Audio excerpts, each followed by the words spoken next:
찬성이란 말은 세력이나 일 따위가 번성하여 잘 되어감이란 뜻으로서 하는 일이 더 크게 잘 되어간다, 그런 뜻입니다. 이제 우리가 이 성탄의 계절을 지나고 나면 연말, 그다음에 연초를 맞이합니다. 연초를 맞이하면 1월 1일, 특히 12월 31일부터 1월 1일 사이에 대한민국 사람들이 제일 많이 하는 일이 무엇입니까? 아마 저 동해안 쪽 혹은 전라도 땅끝마을 이런 데 가서 1월 1일 새해 아침에 새롭게 떠오르는 태양을 보면서 소원을 비는 그런 일들을 아마 우리 대한민국 사람들이 제일 많이 하지 않을까, 그렇게 생각됩니다. 제가 처음으로 서울시민교회에 이렇게 부임을 받아 가기 전에 잠깐 쉬는 시간이 있어서 저는 12월 31일은 아니고 연말쯤 돼서 이렇게 가족들하고 휴가를 하러 가게 되었습니다. 그래서 저도 한번 떠오르는 해를 동쪽에서 보자라고 가서 휴가를 가서 대기하고 있었는데, 제가 간 적은 떠오르는 해가 있는 지역이 아니라 지는 해가 있는 지역이었습니다. 그래서 강원도까지 열심히 갔다가 떠오르는 해는 못 보고 밥만 먹고 왔습니다. 근데 우리나라 사람들은 12월 31일 날 교회는 안 오고 대부분이 그렇게 동쪽으로 땅끝 마을로 가서 떠오르는 태양을 보면서 소원을 빕니다. 그 소원의 핵심이 뭐겠습니까?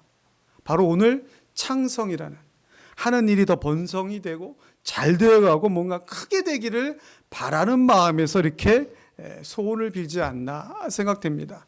그렇다면 우리 학생들은 또 어떤 소원을 빌겠습니까? 대학 입학, 그것도 인서울, 그것 좀 더 많이 가면 스카이. 여러분 그거 어머님들 절대 그거 다 필요 없습니다. 제가 제 아들을 대학도 보내보고 제 딸도 대학도 보내봤는데 하나도 필요 없습니다.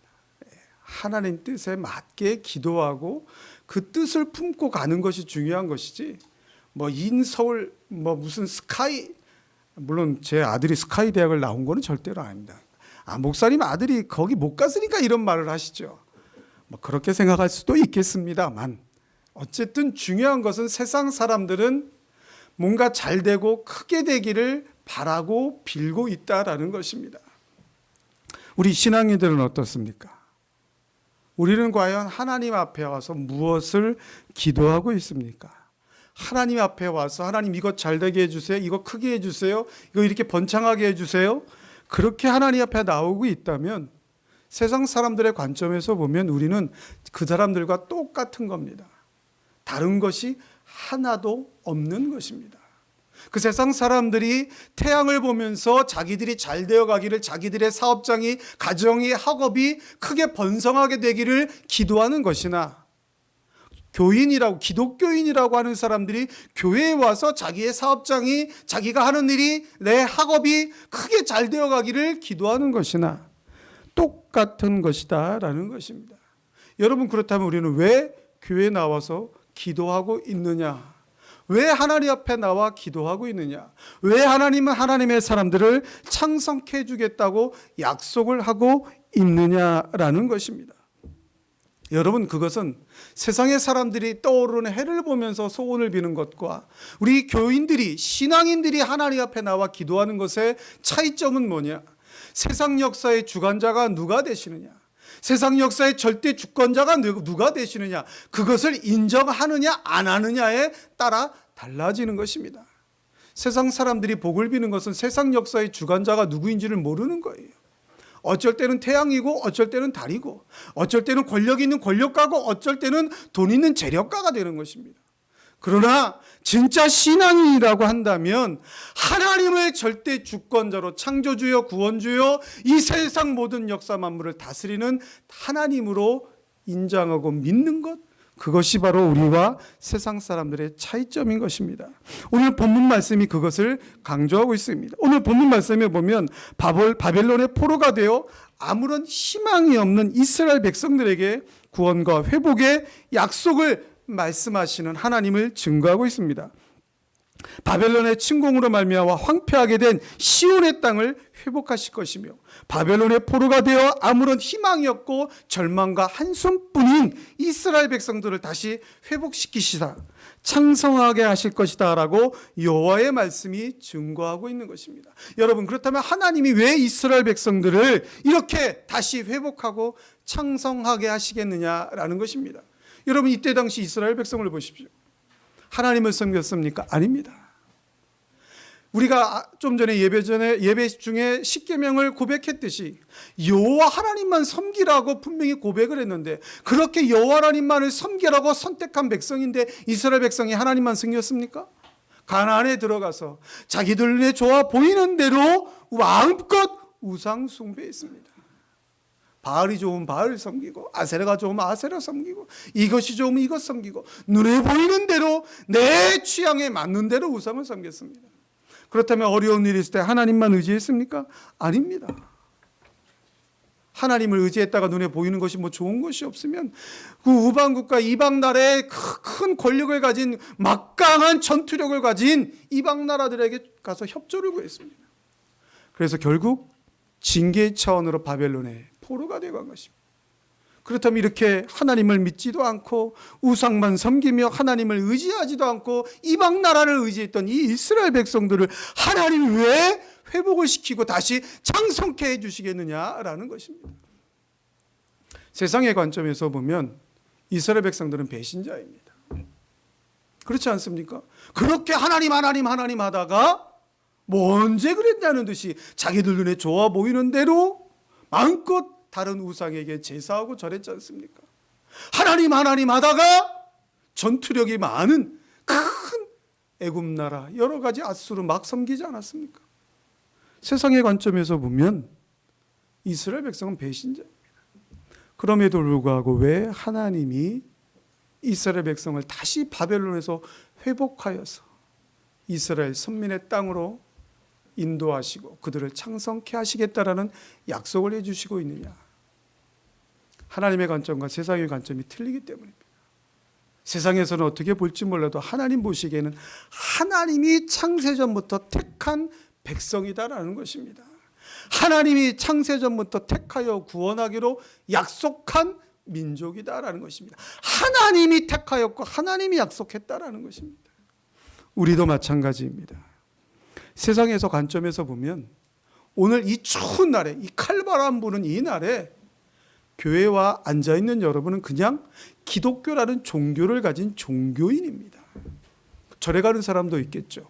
성당에 가는 사람도 있겠죠. 뭐 여러 가지 사이비 이단에 쫓아다니는 사람들도 있겠죠. 세상의 눈으로 보면 저와 여러분은 그냥 기독교라는 종교를 가진 종교인입니다. 그러나 하나님의 관점에서 보면 우리는 신앙인입니다. 아멘이 나오고 그럼 제가 힘을 얻어서 설교도 짧게 끝나고. 하나님의 관점에서 보면 우리는 신앙인입니다. 그냥 종교인이 아닙니다. 하나님이 택한 하나님의 신앙인입니다. 그래서 하나님이 우리를 창성케 해주시겠다라고 약속을 하시는 겁니다. 이제 얼마 남지 않은 22년을 보내시고 새로운 해를 맞이하시게 되는데 오늘 우리 성경이 우리 성도님들에게 주시는 소망의 말씀, 여호와 하나님께서 창성케 하시겠다라는 그 축복의 말씀이 2023년을 준비하는 오직 은혜교회 모든 성도님들에게 하나님의 축복으로 약속으로 임하기를 간절히 축원합니다. 여호와가 창성케 하리라 라는 말씀은 첫째로 여호와의 말씀을 듣는 자가 창성케 됩니다. 우리 1절 말씀을, 본문 1절 말씀을 같이 읽겠습니다. 1절입니다. 시작.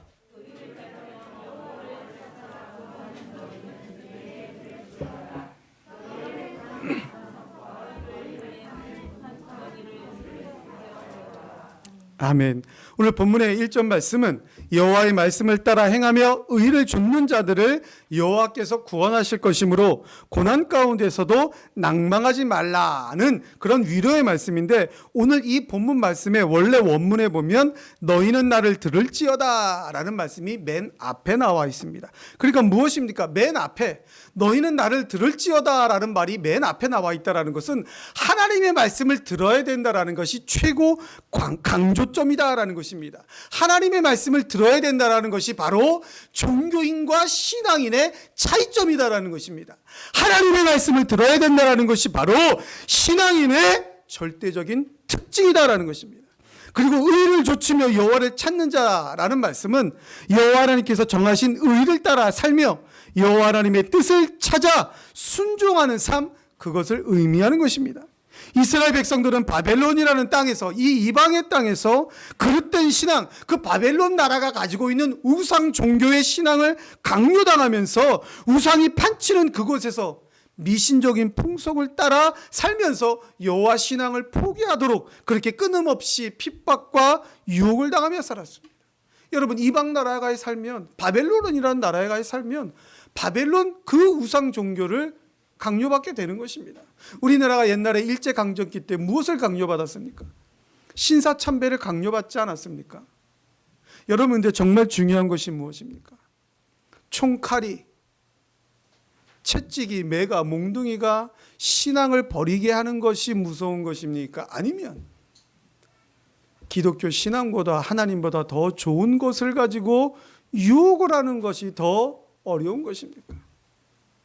일제 강점기 때 우리 신앙의 선배들은 여호와 하나님의 말씀을 듣고 지키기 위하여 신앙을 지켰습니다.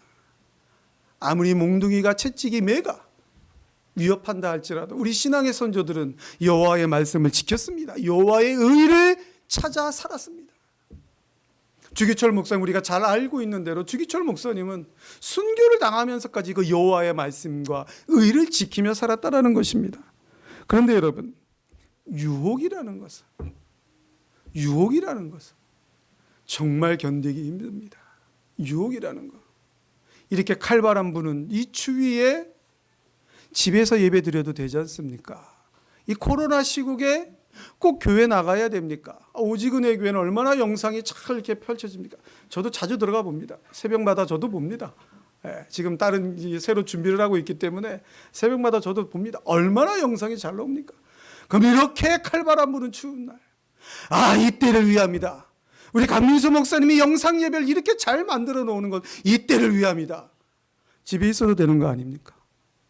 그런데 왜 교회에 나와서, 여기가 교회라는 그냥 건물로 끝나는 것입니까?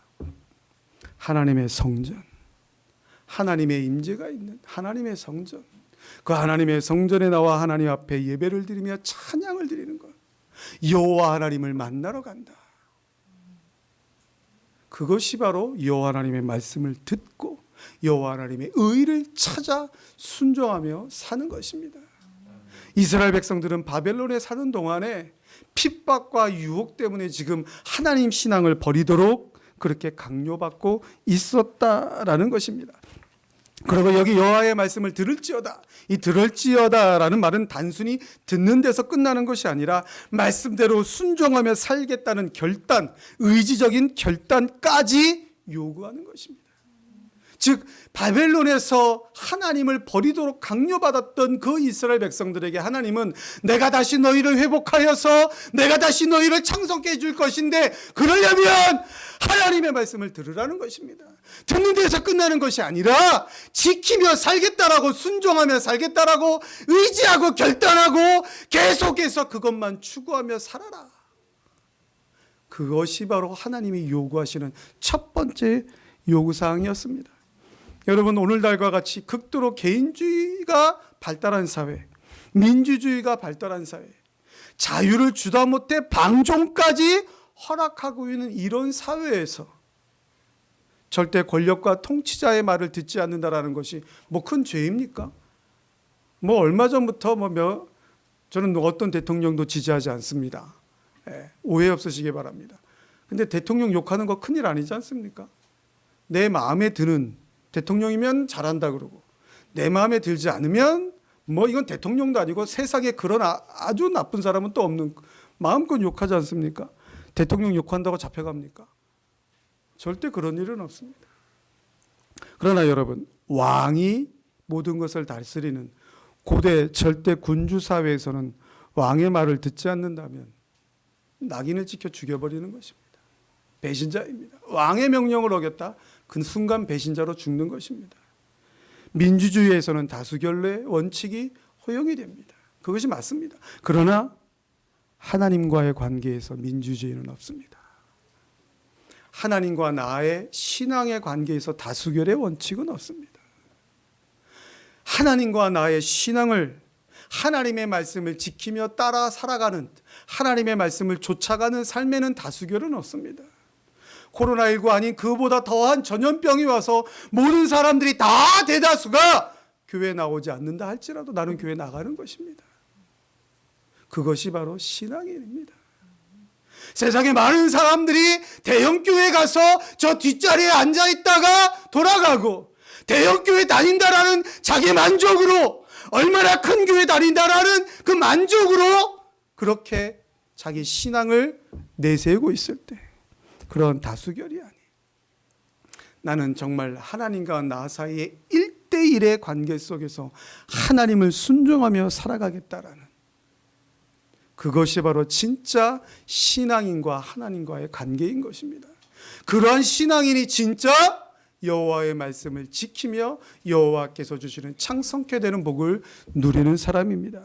마태복음 7장 21절에 나더러 주여 주여 하는 자마다 다 천국에 들어갈 것이 아니요 다만 하늘에 계신 내 아버지의 뜻대로 행하는 자야 들어가리라 고 말씀하고 있습니다. 하나님의 말씀을 지키며 하나님의 말씀대로 행하여서 하나님께서 주시는 약속된 창성케 되는 축복을 받아 누리는 모든 성도님들 되시길 주님의 이름으로 간절히 축원합니다. 여호와가 창성케 하리라는 말씀은 둘째로 여호와의 부르심이 창성케 되는 축복입니다. 우리 2절 말씀을 같이 읽겠습니다. 2절입니다. 시작.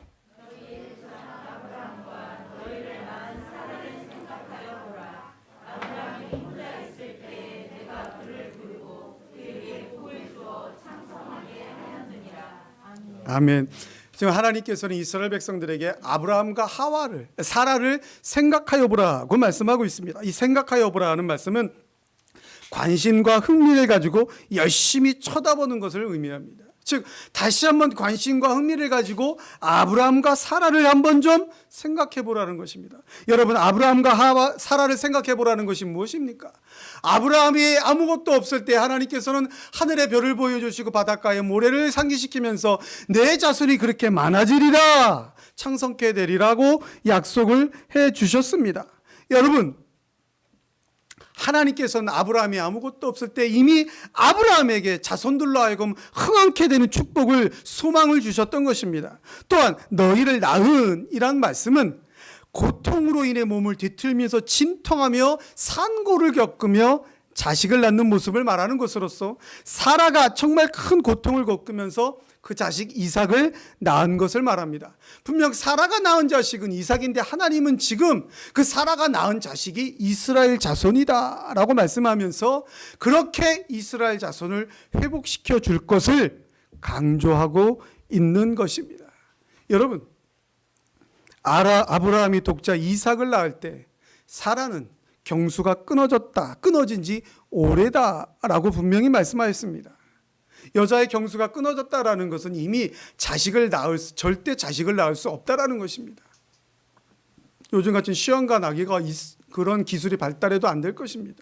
그러나 하나님은 사라의 몸을 소생시켜서 아브라함에게 자식을 주시겠다 하고 창세기 17장 21절에 하신 그 약속을 분명히 기억하고 행하여 주셨습니다. 그래서 아브라함이 이삭을 낳았습니다. 여러분, 죽은 자도 살리심이 없는 것을 잊게 하신 그 하나님의 능력은 바로 고난의 땅 바벨론 가운데서 이스라엘을 구원해내신다라는 약속을 하고 있는 것입니다. 바로 하나님의 부르심이 해방이요, 하나님의 부르심이 축복이요, 하나님의 부르심이 번성이다라는 말씀인 것입니다. 하나님이 아브라함을 불렀기 때문에 아브라함이 번성게 된 것입니다. 하나님께서 아브라함을 택하였기 때문에 아브라함의 자손들이 하늘의 별과 같이 바닷가의 모래와 같이 많아졌다라는 것입니다. 여러분, 2절에 보면 아브라함이 혀를 단신으로 있을 때 내가 부르고 라고 말씀하고 있는데, 이 말씀은 혼자였을 때 내가 그를 불렀다, 왜냐하면 내가 그를 홀로 불렀기 때문이다, 그런 뜻입니다. 즉 아브라함 단 한 사람만으로도 큰 민족으로 번성시킬 수 있기 때문에 하나님이 아브라함을 택하여 불렀고, 아브라함을 통하여 이스라엘에는 큰 민족으로 번성케 하셨다라는 그 하나님의 약속을 강조하고 있는 것입니다. 현재 이스라엘 자손은 미래를 기약할 수 없는 암울하고 고통스러운 처지에, 그런 상황에 처해 있습니다. 그러나 그들을 돌보시고 도우시는 하나님은 과거 자녀를 낳을 수조차 없는 상황에서 혈혈단신의 상황에 처해 있던 아브라함을 권고하사 약속의 자녀를 갖게 하신, 그래서 큰 민족을 이루게 하신 능력의 하나님이다 라고 말씀하고 있는 것입니다. 그리고 2절에 그에게 복을 주어 창성케 하였느니라고 라고 말씀하고 있습니다. 이 말씀은 하나님께서 그에게 복을 주시고 창성하게 하신 것이, 즉 이스라엘 향하신 창성의 축복이 과거로 아브라함으로 끝난 것이 아니라 계속해서 현재 진행형이다라는 그런 뜻입니다. 하나님께서 아브라함에게 복을 주셔서 아브라함의 자손이 많아진 그것으로 끝난 것이 아니라 계속해서 이스라엘을 택하신 하나님의 축복은 현재 진행형으로 지금 바벨론에서 고통당하고 있는 이 이스라엘 민족에게도 적용되는 창성케 되는 축복이다라는 말씀인 것입니다. 하나님의 축복은, 창성케 되는 축복은 어느 한 시점으로 끝나고 결론 나는 축복이 아니라 하나님의 택한 민족을 향한, 택한 백성을 향한 계속해서 진행되는, 예수님이 다시 오시는 그날까지 진행되는 축복임을 말씀하고 있는 것입니다. 그래서 창성케 되는 축복인 것입니다. 성도 여러분, 아브라함을 다시 한번 우리도 한번 생각해 보시기 바랍니다. 흥미를 가지고, 관심을 가지고 한번 생각해 보시기 바랍니다. 처음 아브라함이 하나님께서 불러주셔서 아브라함에게 내가 지금 자식이 없지만 이삭 자식을 주어서 너로 큰 민족을 이루겠다라고 하나님이 말씀하신 그 아브라함이 그 말씀을 들은 때가 75세입니다. 부인 사라의 나이는 65세 정도 되었습니다. 자녀를 낳을 수가 없는 나이입니다. 생각할 수가 없는 나이입니다. 제 아들이 내년에 결혼을 하는데 뭐 젊은 나이에 결혼을 하니까 이제 자식을 낳겠죠. 그래서 저하고 저희 사모가, 그래 우리가 힘 있을 때 자식 낳으면 봐줄게. 예. 젊은 나이에 결혼하는 건 자식을 낳을 수 있는 기대감이 당연히 있는 것입니다. 속으로 내가 벌써 할아버지가 되나 뭐 이런 생각도 들지만 어쨌든 소망이 있는 것입니다. 그런데 아브라함은 지금 75세의 나이에, 부인이 65세의 나이에, 이미 경수가 끊어진 지 오래된 나이에 자식을 주겠다? 믿을 수도 없는 얘기입니다. 그런데 여러분, 아브라함이 이삭을 낳은 때가 언제입니까? 100세입니다. 25년간 그 약속을 지켰습니다. 아브라함은 그 말씀을 가슴에 품고 살았다라는 것입니다. 그 말씀을 가슴에 품고 살았을 때 실제로 창성케 되는 축복을 받아 누렸으며 그 축복은 현재 진행형이다라는 것입니다. 사랑하는 성도 여러분, 아무리 절망의 상황일지라도, 아무리 어렵고 힘든 눈앞의 상황이 우리를 가로막고 있을지라도 우리는 하나님이 나를 불러주셨다라는 사실을 기억해야 합니다. 하나님이 나를 택하여 주셨다라는 사실을 기억해야 합니다. 여호와 하나님이 나를 불러주셨다. 창조주 하나님이 나를 부르셨다라는 것입니다. 이 세상 역사를 주관하시고 다스리시는 그 하나님이 나를 택하셨다. 이것이 바로 창성케 되는 축복인 것입니다. 여러분, 세상의 권력가가 여러분을 택합니까? 세상의 재력가가 여러분을 택합니까? 세상의 권력가가 택하였더니 배신했다고 뭐 난립니다. 세상의 재력가가 나를 택하여 줄 줄 알았는데 아들들도 아비가 그 자식을 재물을 안 줍니다. 재산을. 그래서 드라마에서도 난리 나지 않습니까? 지금 누구를 의지해야 됩니까? 제일 갑부의 아들로 태어나도 그것이 내 재산일지 모르는 그런 시대를 살아갑니다. 가장 큰 권력가의 오른팔로 있었지만 그것이 과연 그 권력이 다음에 나에게 주어지는 그것도 아닙니다. 그러나 여러분, 창조주 하나님, 세상 역사의 주관자 되시는 하나님, 우리를 사랑하시어 구원하시기 위하여 독생자까지 아낌없이 내어주신 그 하나님이 나를 불렀다. 그 하나님이 나를 선택하였다. 그 하나님이 나를 구원하여 주었다. 그것이 바로 우리가 이 세상을 살아가는데 창성케 되는 축복을 누리는 비결인 것입니다. 적은 무리로 선택된 오직 은혜 교회이지만, 그러나 하나님이 선택하여 사용하시기에 큰 민족을 이루는 창성케 되는 오직 은혜 성도님들이 다 되시기를 주님의 이름으로 간절히 축원합니다. 마지막으로 여호와가 창성케 하리라는 말씀은 위로와 소망의 복으로 창성케 되는 것입니다. 우리 3절 말씀을 같이 한번 읽습니다. 3절입니다. 시작.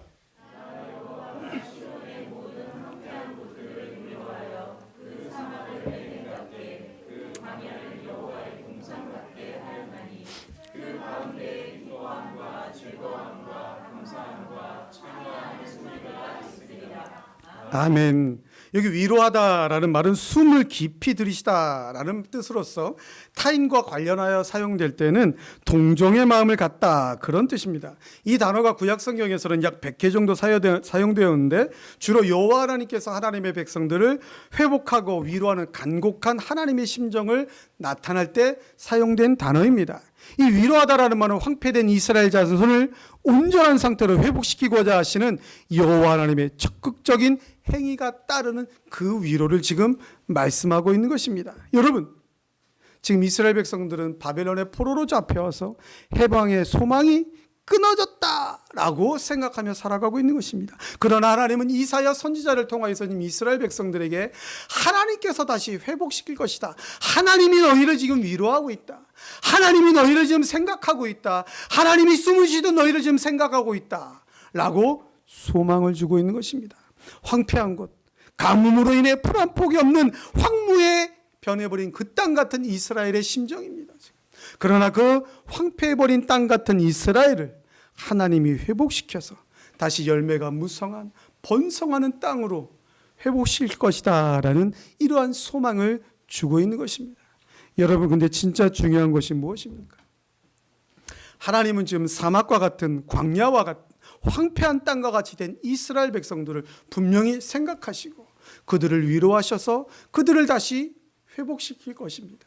그들에게 다시 번성한 땅을 약속하셔서 그들이 다시 그 번성한 땅, 열매가 풍성한 땅으로 회복시킬 것이 확실합니다. 근데 여러분, 중요한 것이 무엇입니까? 그 땅에 들어가서 무엇을 하느냐라는 것입니다. 여기 보면 회복의 은총과 새 생명의 약속까지 받은 백성들이 누리게 될 그 기쁨을 무엇으로 표현하였습니까? 창화하는 소리. 창화한다라는 말이 무엇입니까? 노래 부를 창, 화할 화, 이 단어가 합하여져서 악기의 곡에 맞추어 노래로 화답한다, 그런 뜻입니다.